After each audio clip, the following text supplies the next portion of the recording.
much to my surprise. But again, I mean, just tyranny, it's just a backdoor way to our Second Amendment. They've tried for, decades to go in the front door just to outright take your guns, and that obviously isn't going to work, so they'll just go in the back door. It's either this or taxes. I mean, JP had told me one time here recently that they were going to initiate taxes on just your firearms themselves as personal property. I mean, it just goes on and on. It's a backdoor way to destroy our rights, folks. We'll be back here on the Real News after word from the sponsors. Locally, you mentioned that he's lost between 6 and 7 customers, elderly people that had older cars, which ran okay, and he was privileged to service their cars as time went along. Well, now that they've got new cars, they're under warranty for 3 or 4 years, so he lost 6, 7 customers, which he really can't afford to lose. Another drawback, it was in the paper that Toyota, Honda, and Nissan benefited for over 40% of the cash per clunker sales. And for those of you that say, well, some of those are American cars now, they make Hondas and Toyotas here. If you look a little deeper, the prime jobs, the good jobs, are still in Japan.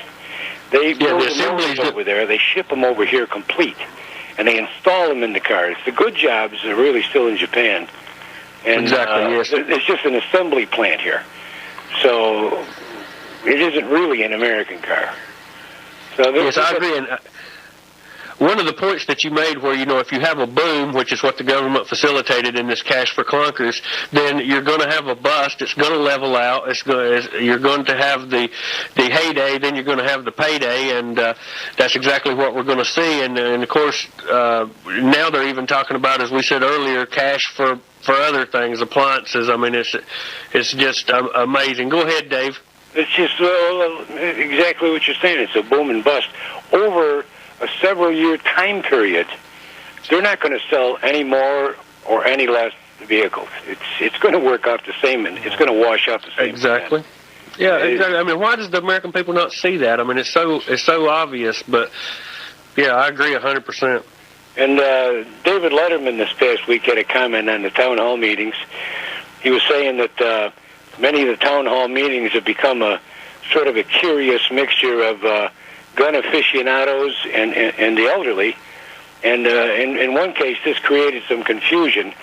There was a guy yelled out AK-47, and from the back of the room, this little old lady replied, "Bingo."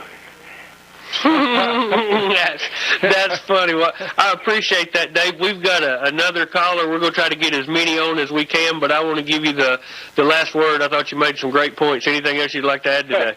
No. Thanks for the job you guys are doing, guys. Hey, thank you so much. Thanks. Okay. We are joined with Mitch. How you doing today, sir? Hey, Farron. How you doing, buddy? Great. Great to have you on, Mitch. What's on your mind today? Well, I just wanted to comment on the work that y'all are doing. I think y'all are doing a fabulous job. You don't get paid a dime for doing what you're doing, and I appreciate everything y'all have done.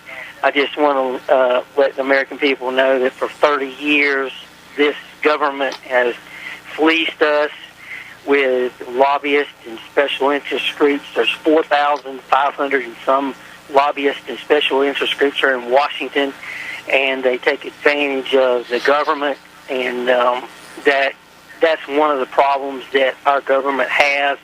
They are bought and paid for, and we've just got to let our government officials know that we're sick and tired of it, sick and tired of their lies and their propaganda that they've whirled over our eyes for decades, and I'm sick and tired of it myself.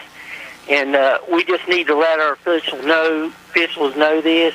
We need to get out and let them know that we know what's going on, and we're sick and tired of it.